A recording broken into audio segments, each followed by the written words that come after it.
All right, good afternoon, welcome. Let's get started for today. I know we have several folks who are traveling for athletics. Some exciting folks who qualified for nationals, so congratulations for those of you that are doing all of that good stuff and representing EOU.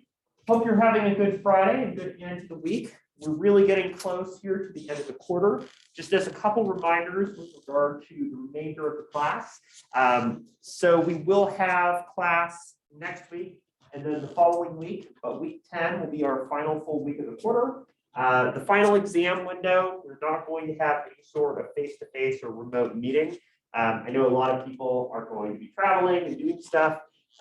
So also the window between the winter and the spring term is really, really short. The spring term starts on the 28th. So we'll be using the time after week 10 just as an opportunity to catch up on remaining assignments and things that you need to do in order to complete the class.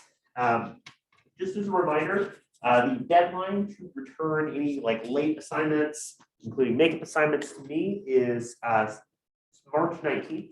That's the deadline that I have to submit grades to EOU. So that's sort of hard cutoff for any remaining things that you need to do. Just wanted to put that on your radar. So what I'd like you to do is, as we're starting out for today, I'd like you to begin by writing and typing or typing as part one of your attendance. If you have identified a small group that you're not a part of, that you are going to observe for your small group observation assignment. Again, this can be something like a club or activity on campus that maybe a friend or somebody else that you know is a part of. Could be an organization or group that you're not a part of, but that you're interested in learning a little bit more about. Or it could be an organization or group outside of EOU that you're interested in. Either way, it should be one that is having some type of formal meeting that can either be face-to-face or could be synchronous using something like Zoom. And you should attend a meeting that's at least a half hour or so in length. So I encourage you to use some time to either determine if you have selected it in your meeting time, or if you haven't done so yet, continue to brainstorm ideas for a possible group that you could see a meeting for.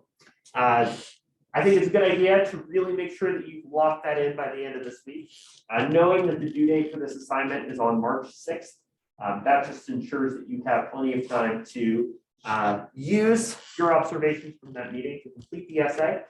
If you haven't used your get out of jail free card yet, you can use that on this assignment and turn it in up to a week late. But the presentations during the last week of the term, during week 10, are the only assignment that you can't use that get out of jail free card for, since it's the last week and our last opportunity to hear from you.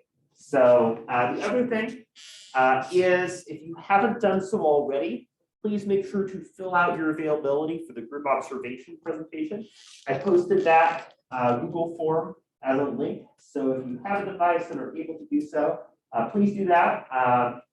Or you can also email me if you have strong preferences as to what day you can or cannot present.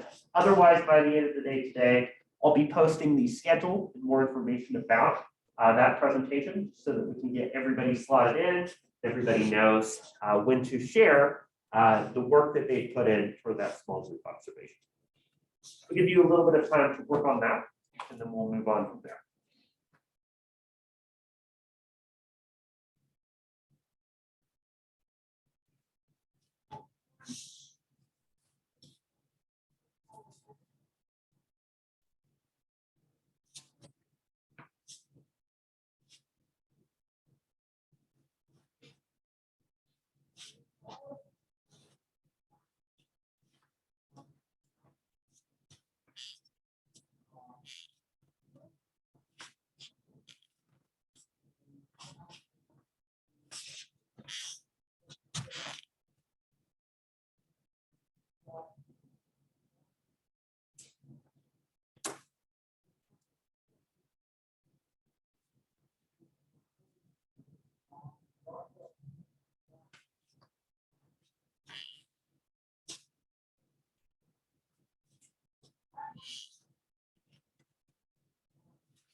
Looks like most people are at or pretty close to being done with this. So again, please make sure that you're giving yourself the timeline there. This is not an assignment where you can wait until the night before, since you do need to do that prior observation of a group. And if you're really hitting a wall and you need additional support, I'm happy to help with fielding ideas and giving you the opportunity to develop this project further. Just as a couple last housekeeping notes, one of them is that because of the accident, I delayed posting the quiz. What I'll be doing is posting the quiz and just giving you an extended deadline to turn in the week 8 quiz. That way, rather than have it due this week, I'll have it due next Sunday to give you plenty of time to work on that, as well as the week 9 quiz. Week 9 is our last week of new content. Week 10 are just presentations. And I will ask folks to continue to regularly come in, even if you're not scheduled to present and are able to come to class, to support and listen to other folks sharing the small groups that they observe. So, as a quick recap of last class, we talked about motivation in groups, actions that motivate group behavior, and some of the theories, including splitting you all off to explore different theories of group motivation. Talk about that small group observation essay due a week from Sunday. We talked last class about the idea that motivation refers to kind of desire or impulse that compels us to act or deal with an issue, right? For instance, B.F. Skinner in the Skinner box, the idea is that the rat pushes the button and they get a treat. Or, you teach your dog a trick, they sit down, they get a treat. In the same way, we as humans are motivated or compelled to do actions in groups, like complete a group agenda, work on a task, finish a project, do like a school presentation in a group for class, because we know that there's some level of reward or thing that we'll get at the end of it. In collaboration, right, deals with the idea that we have multiple people in groups who are working together toward that goal and toward that end. And that you put people in a room and that doesn't mean collaboration. That collaboration is this required effort of people to work together and to engage with one another in a way that they couldn't just do otherwise. We've also talked about, again, these factors that influence our motivation, right? We have to think about how the circumstances, the internal states, the anxieties, needs like food, water, and so on, impact the way that people participate in groups. And then we talked about last class, the way that rewards, including both intrinsic and extrinsic rewards, can impact our participation in groups, right? Do you enjoy playing golf for the sake of it? Do you just enjoy the sport, intrinsic? Or do you play golf because you're on scholarship and participating in the activity gets you through school? That would be extrinsic. So that's it for the review. Again, try to keep it pretty quick for last class. This class will be talking more about how to motivate and inspire people to participate in groups, including the role of things such as feedback and providing opportunities for collaborative brainstorming efforts in groups. So as we start to think about motivation, right? If we understand that motivation is a process of compelling or persuading somebody to be involved in a group because we know that there's some type of reward or incentive associated with doing so, there's a few things to think about, right? In fact, these have in social psychological research been time tested as effective solutions that encourage group participation. One of the biggest ones, right, is to be really clear with people what you want them to do in specific and measurable terms.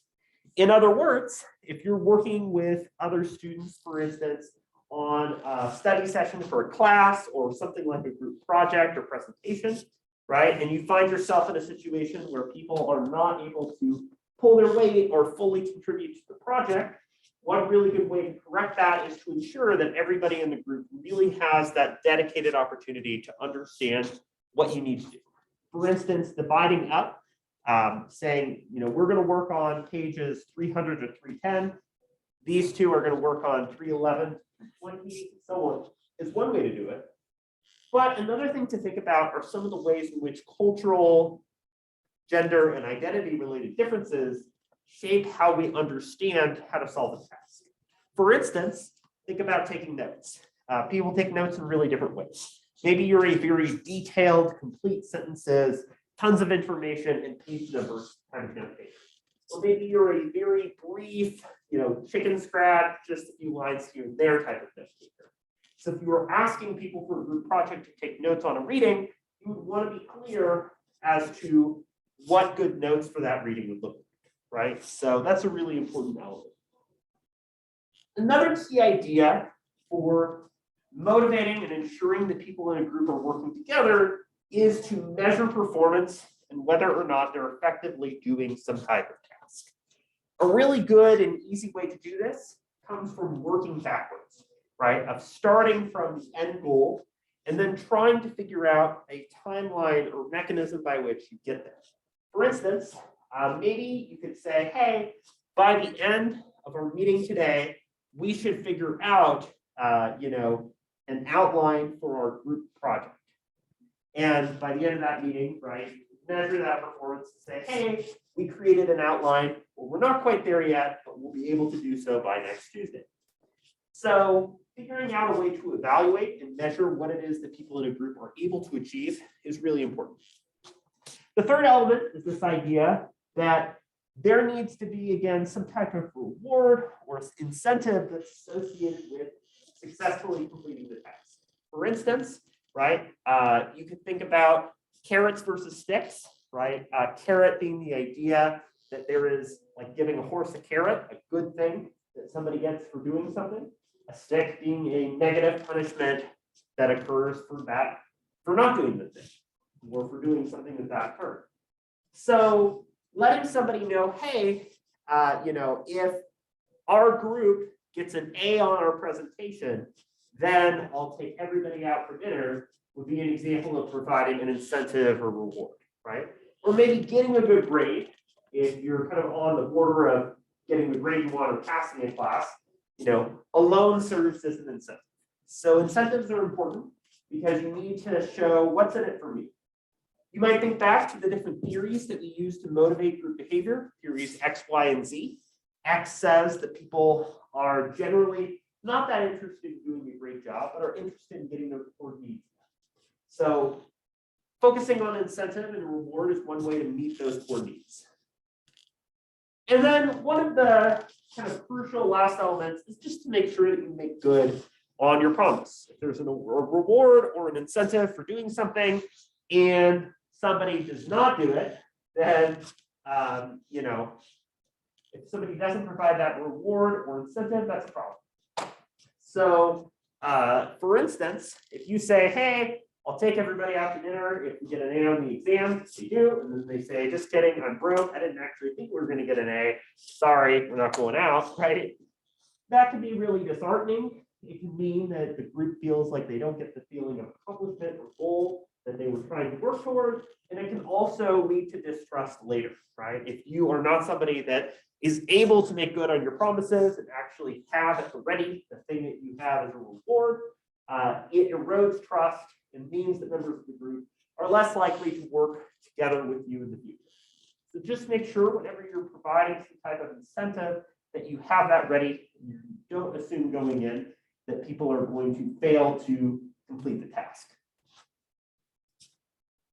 So core idea here as it relates to group participation and involvement is this idea of interior states. And this goes back to behaviorism, B.F. Skinner, Skinner box, and a perspective of thinking about why we act the way we do in groups.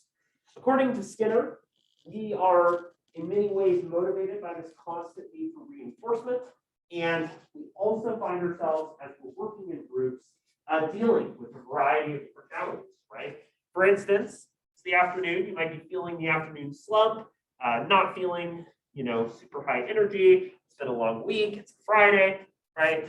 So there might be a lot of things going on in your head that are shaping the way that you participate in classes today and all of your involvement in those things, right? In the same way, when we're in groups, we have to think about the way that those interior elements are impacting us. For instance, right, with everything going on in the news, with Russia, Ukraine, right, that has, for a lot of folks, been like a super anxiety-inducing experience. What the heck is going to happen? Are we at the verge of, a larger scale war and so on? Those types of anxieties are going to impact the way that a lot of people in groups are participating and engaging with one another. So thinking about those interior states is really important. In terms of motivating, right, people in a group, this is especially useful if you find yourself in a role such as a coach or mentor or leader that's guiding a group in the way that that group behaves. There's a few different ways that you can really help that group work together effectively, right? One of them being that members of a group or team feel like they're able to develop goals together. And that serves a lot of different functions. One of them being that if, say, you had a boss or supervisor or coach who says, our goal is to do X, Y, Z. Our goal is to win a national title. Our goal is to up our profits by 25%. You might not feel very attached or invested because that goal didn't come from you. It came from somebody else and what they want, not necessarily what you want, right? Also, developing goals as a group helps people to get to know each other, to work on the same page, and to figure out what's important to people. For instance, when I did speech and debate, right, a lot of the goals that we like to set up were not just about like, oh, let's go win a national title, let's do this amazing thing, but about, let's get like a novice team qualified and debating and elimination who are, just starting out and totally new, because we really like the idea of supporting novice students who are just starting out and learning. By us setting up that goal, right, ourselves, we were able to support those novices and help them to do really well. So letting group members set up goals means that people in that group are personally invested and care and feel connected to the goals themselves. Secondarily is establishing goals that are specific, right? If you say, my goal is to work harder or study more or to do better, right? That's such a nebulous and vague thing that it's difficult to really identify what it means to actually achieve that, right? The more specific or concrete the goal is, the easier it is to measure whether or not you've met that goal, and if you haven't, how far away you are from meeting that, right? So establishing goals, for instance, we have a high school soccer team, and we need to score 3 goals or more in the next game. Might be an example, again, of the specific and quantifiable. And this might seem a little counterintuitive, but it's a good idea to establish very kind of ambitious sky-high goals too. You might be familiar with the expression, shoot for the moon, even if you miss, you'll land among the stars. In the same way, setting lofty goals for what a group should do and what they are capable of achieving can be a really kind of uplifting experience. It can guide people to do the best that they can do in a situation, right? And if they don't quite meet that goal yet, rather than being just depressed or sad that they didn't get there, it helps to develop a framework to get closer to that goal next time. Hey, we were at the state qualifier, we didn't quite make it at that qualifier, but we can win it next season. Here's how we're going to do that, right? If your group is developing a goal and doesn't quite meet it, it provides you with the resources that help you to more closely meet that goal in the future. So when it comes to motivating and compelling people to participate and engage with one another in a group, there's a few different motivations we can consider, right? We talked about 2 or 3 weeks ago in the class about this idea of instrumental motivation and also the idea of cost-benefit analysis. Again, you can think about cost benefits as a scale. There's costs on this side, there's benefits on this side. Which direction do the scales tilt determines what you're going to do in any given situation. I use the example of, you have the opportunity to see family over the weekend, you go travel and visit them, or do you weigh things like the financial cost, the cost of travel and all of that stuff, and determine, you know what, I'll stay home now. In a similar way, right, when we're participating in groups, we're doing that same calculation. For instance, in a couple classes that I've had in the past, there have been like some group projects and assignments, and it'll give people the option if they want to work alone. And the split is really interesting because there'll be a number of folks who prefer to work alone and say, you know what, I don't like this group stuff. I don't like working with other people. I like being responsible for everything on my own and, turning in my own assignment and getting my own work. People who feel really strongly about it. I also get other people who really like to work in groups because that divides up the labor, and maybe they have classmates or friends that they trust and are able to collaborate with effectively. So in this case, right, the instrumental reasons refer to the idea that maybe working in a group is a cost, it's negative, or maybe working in a group is a worthwhile experience to all the members involved. Another key idea to consider here is the idea of material exchanges. So people are working together in a group, right? Not only can they get over the top and reach the goal in a way that they wouldn't on their own, but it also means that the rewards and benefits are ones that might be shared among the group entirely. For instance, say you are on a tennis team and your tennis team has qualified for a national competition. However, right, your tennis team is pretty cash-strapped. You don't have a lot of money to travel and to do this national competition.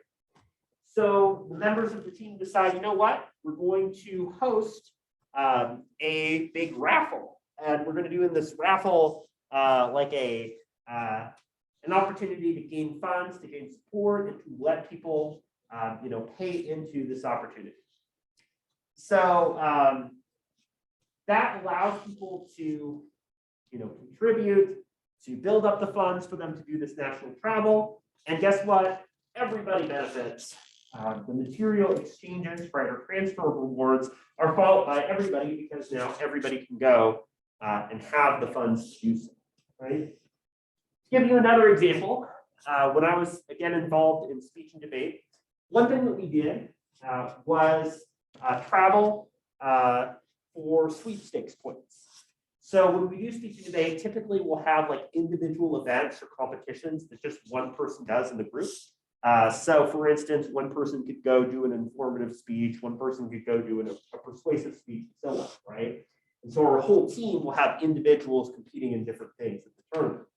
And yeah, it's really cool when people win like their individual event or do really well, right? But the thing that was really exciting was what was called sweepstakes, where based on how you placed or ranked at the tournament, you as a competitor would receive points. And altogether, those points would add up, and the school that had the most points would win the sweepstakes award, right? The idea being that people would collaborate and work together, and the entire team would create a level of reward that was greater than the individual's own participation. So material exchanges can be great. Another idea here is the idea of social use, right? Humans are social creatures. We like to interact and regularly spend time with one another. And we see a lot of direct benefits that arise as a result of our social relationships. So a social link, right, is this idea that we stand to gain and benefit from people that are like us, that share relationships with us, and that allow us to more effectively accomplish tasks with each other. For instance, you're in a class and you have a person that you know and are good friends with, like a roommate, and you both take the same class, you both have to study for the same exam. You're going to capitalize on your social link and use the opportunity for people to engage and relate to one another as a way to improve your relationships. So that can be an opportunity to develop those meaningful relationships. So when it comes to creating collaboration, right? When groups are participating with one another, Again, you put people in a room, and that doesn't necessarily mean that people are going to connect or work with one another on a regular basis. So there's a few different ways that you can promote the effective collaboration of group members. One of the ways to do so is to appeal to the social links and social connection that members of that group experience, right? So again, if you know people work well together, or you're able to introduce connections between people, that can be a great help. For instance, maybe you're a team captain, or maybe you're a more senior member of the group. You could say, hey, this person is new. However, Bob over here, who's new to the group, went to the same high school as you did, Ellen. Why don't you all take the chance to get to know each other? So you can use things like similarities to build connections. It's the same reason, like, people will put their friends on blind dates, right? They think, oh, these two people would hit it off pretty well. And so they create the opportunity for social connections to develop. Identifying and revisiting values and goals is another really important component. The idea here being that when it comes to members of the group, that they're able to figure out what matters, what's important to them, and their ability to engage with one another. So figuring out those values and goals can really help people work together effectively, because it allows them to understand why they're here, what's important, and what matters. For instance, maybe you're on a team, you have goals that your team has established at the very beginning, and you, at the middle of it all, develop sort of a plan on how you're going to tackle those issues. Relational contracts refer to the idea that members of a group might perform verbal agreements with one another, right? So for instance, maybe you and a friend are working together and you say, hey, you know what? I will send you my notes by Friday. And if you do that, then you're creating an agreement with that other person about the ways that you all will work together. Thinking big and long-term is a really good approach too, right? If you're leading or working together in a group, the group is kind of its own entity, its own organism. For instance, we like to use metaphors of the human body to describe it. Somebody is the heart of the team. Somebody's like the brains, the bronze. If you think about, like, you've seen movies like Ocean's 11, right? The heist style movie where you have like a team or small group of people that are working together on a heist, right? That's systemic thinking. It's about thinking about how all of those individual parts come together and allow the group to work together as a whole. Organizational memory is also a really important thing that your group can develop, right?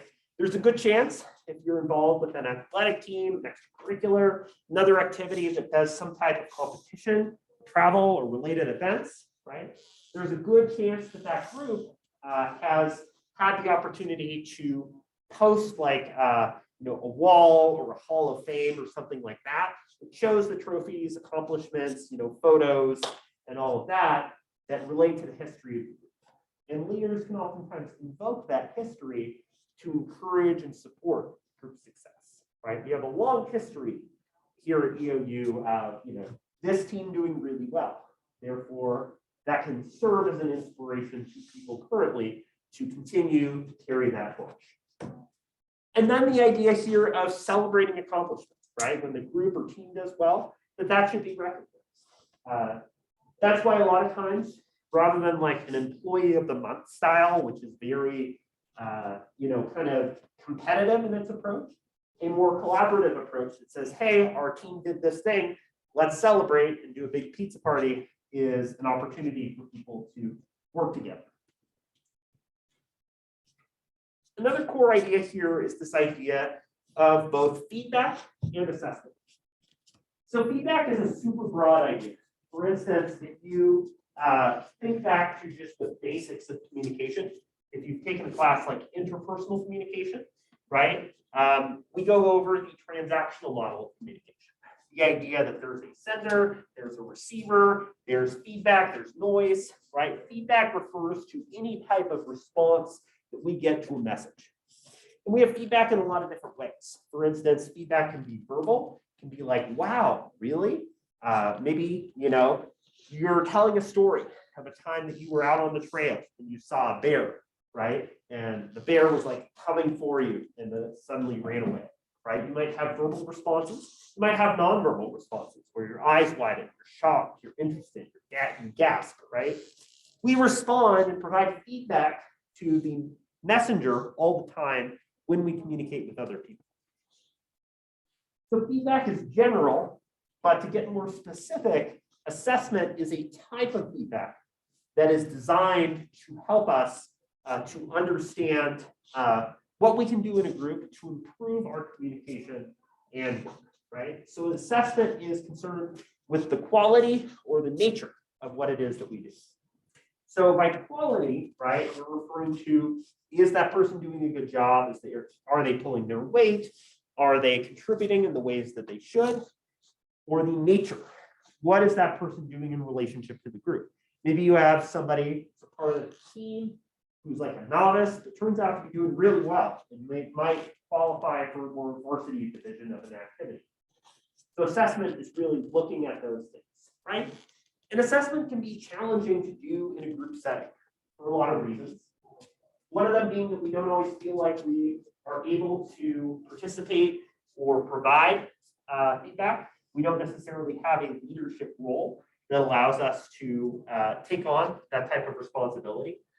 We might not feel like it's our place to offer feedback or to offer, guidance on what somebody's doing. Or we might feel conflict averse. We don't like the feedback we get from other people when we provide constructive criticism. Or we might not be even looking for constructive criticism or feedback. So that can be a challenge. One way that we can make that process work better is this idea of a benchmark, right? A benchmark being a goal or way that we can measure somebody's participation or achievement.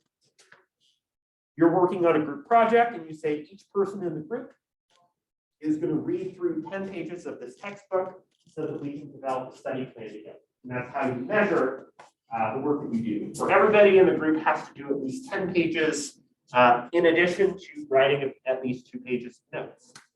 So benchmarks and establishing sort of guidelines or criteria can be a really good way to ensure that people are able to work together in a group effectively. When it comes to giving effective feedback, right, there's a lot of different ways that can happen. Good feedback is relevant. So to give you one example, back when I did speech and debate, I had a lot of teammates who were women, right? And one of the most frustrating things that they encountered was when they would get like written feedback from judges on their speeches that weren't about the quality or content of the speech, but were like unwanted comments about their physical appearance, right? That type of content and feedback is irrelevant. It's not helpful. It's not useful, right? It's pretty sexist. So in situations like that, focusing on feedback that's relevant and related to content rather than things like appearance is the way to go. Relevant feedback matters because it ensures that it's directly helpful and useful to the person. Frequency is another important idea here, right? Frequency means that you're able to provide this sort of constant reinforcement or guidance. For instance, if you're working with somebody like an athletic coach or trainer, they're going to regularly issue you corrections or support in the hopes of facilitating your long-term growth.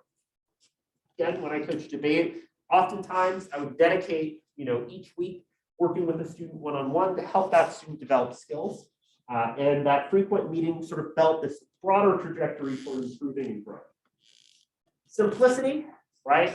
Simplicity matters a lot.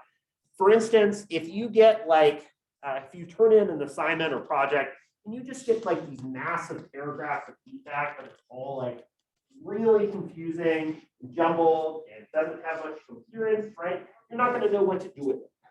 In fact, there's a lot of times where you might find like you're coaching or doing something, you have this huge list of comments and feedback that you want to give to people. But if you run through that entire list, you're going to overwhelm and exhaust people. So focusing at 2 to 3 specific actionable things that somebody can improve on and really providing good examples and clarity that helps support those things that they can do is a really good way to ensure that they're able to fix or address or support success. Candor, right? Candor refers to honesty, being clear, being open, really ensuring that while you're giving some positive and constructive feedback, that you're letting people know some of the issues or problems that are standing out to you. Civility or being civil means that you're portraying things in a respectful way, right? So I have to submit, articles to journals all the time. And so when I submit my research, sometimes I'll get reviewers back who are not necessarily civil, right? There's a trend of people who are maybe a little bit mean in the way that they give feedback. So there's a challenge between, avoiding things like name calling or denigrating the person, but instead focusing on improving the quality of the assignment or project itself. Specificity matters too, right? Being specific in the types of feedback that you give, going into the nitty-gritty of what it is that they're doing. This is especially important the more that you're coaching or training or working with the person, right? That at the higher levels, specificity helps that person gain particular skills. For instance, right, if you've ever played golf, a golf swing is a very kind of meticulous process. We're getting things like your wrist, your hand, your leg positions, and all of that exactly right is important. So specific feedback helps a lot. And also eclecticism, providing feedback that lets people think outside of the box, that is different, that's varied, not telling the person the exact same thing every single time, even after they've already improved it or addressed the issue, is an important component of providing good feedback too. So when it comes to evaluating and considering a group, right? Maybe you're in a position where you might be offering feedback or support to members in a group in resolving or addressing an issue. There's a few different things that you can consider. One of them being the configuration and patterns that are emerging in the group. For instance, if you have these smaller subgroups where people are getting off task, they're not really paying attention, you can address that and ensure that people are more closely working together. Another is the actions of the group itself, right? For instance, you might notice that people in the group are doing a meeting, but they're not really covering their agenda. They're not really working with content. The actions of the group are not really very productive. Another key idea here is the relationship between actions to goals. So one important consideration is to ensure that when people are working through or addressing an issue, that the things that they're taking on to solve and deal with that problem are consistent with what it is that the group is trying to do on a whole, right? So if your goal in the soccer team is to, score at least 3 points, and you're currently working on how to be a better goalie, those two things don't necessarily line up. So making sure that what you're doing directly links to the broader goals and efforts of the group is important. Quality of communication matters a lot too, right? Good communication is direct, it's clear, it explains what you're feeling and doing, it fosters sort of cooperation and stability. We've talked a lot about this. The idea that good communication is important. Offering the opportunity for people that participate less to be included and involved in the process can help too. Considering progress. Are people on track? Are they where they need to be? If you have an exam coming up in a week and you are studying and working together in a group, how far along are you in the studying and cramming process? Additionally, individual satisfaction matters. Because, right, if people are feeling excluded or not like they're a part of the group or able to engage with the issues of the group, that's an important thing to kind of course correct. And then lastly, one thing that really helps a lot if you're involved in a team or a group is to have somebody that's taking on a role basically like yours. In fact, if you find yourself doing your group observation, you might find that there might be a couple outside members who are interested in hearing, what did you think? What did you think of our meeting? What could we do better? So getting an outsider is a great way to avoid the symptoms of groupthink that we've been talking about in class. Again, the idea that people will oftentimes self-censor or not realize the flaws of their group unless you get that outside perspective. So what I want you to do for part 2 of your attendance for today is to work on this scenario a little bit on your own, and I'll ask a few people to share. So Sally is a new coach for a middle school women's soccer team. First of all, using the things that we talked about in class, how can Sally motivate members of the team to succeed? How can she build those skills and motivation that we've been talking about? Secondarily, how can Sally foster collaboration knowing this collaboration is this process of ensuring that multiple members of the group work together. And then lastly, how can Sally use things like feedback and assessment to help this soccer team? How can she give feedback to members of the team that allow them to improve and to build their skills a little bit better? So I'll give you a few minutes to type or write as part 2 of your attendance, and I'll ask people to share in just a little bit their observations and thoughts here about what might help to facilitate good participation in this group. I'll be right back.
Get back Sunday. Oh, then you leave. And you're gone like a week.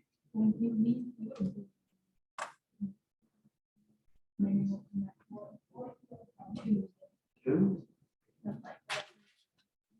You fly on it. They compete.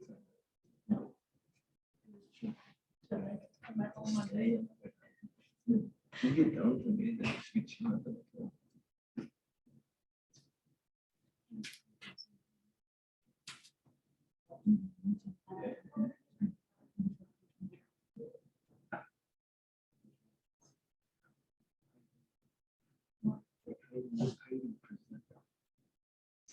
Yeah, they have a coach.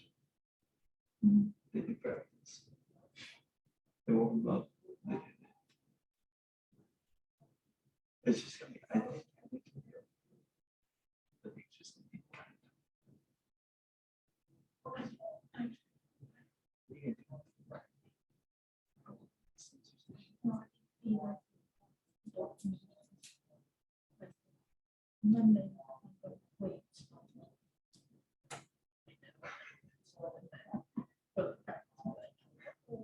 you go to practice, you're just gonna walk in and the start of ours. See what you guys do too. That's right. Yeah, but honestly, it's not. If I don't get into these classes, it's been. So. What you get back.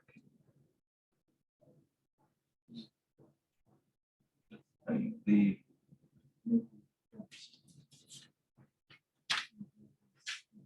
oh yeah, you leave. No, you leave this. So you're gone.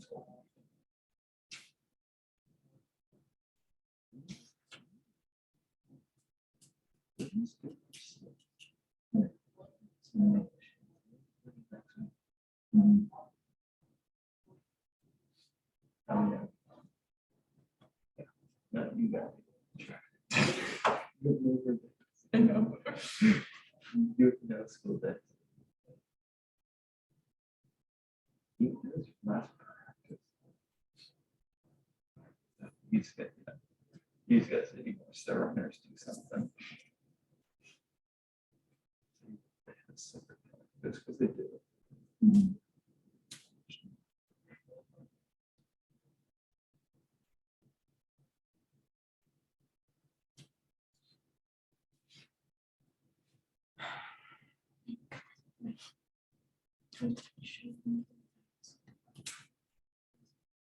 No.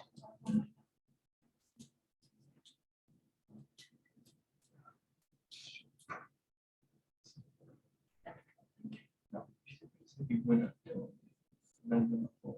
your friends club. Yeah. Take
another minute or so to wrap up.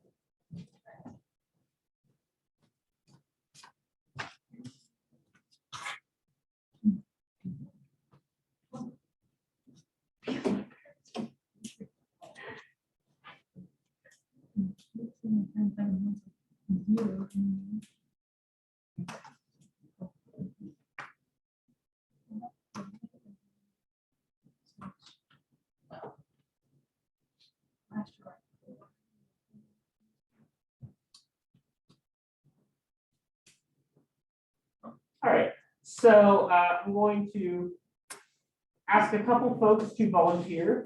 So let's start with this first question. Using what we talked about, how can Sally motivate teammates to succeed? So JB, let's hear from you. What did you write in response to this question? You said me, right? Oh, Oh. JB. B. As in B boy or B? Yeah, as in B boy, or yes. B as in boy. Oh, sorry. No worries.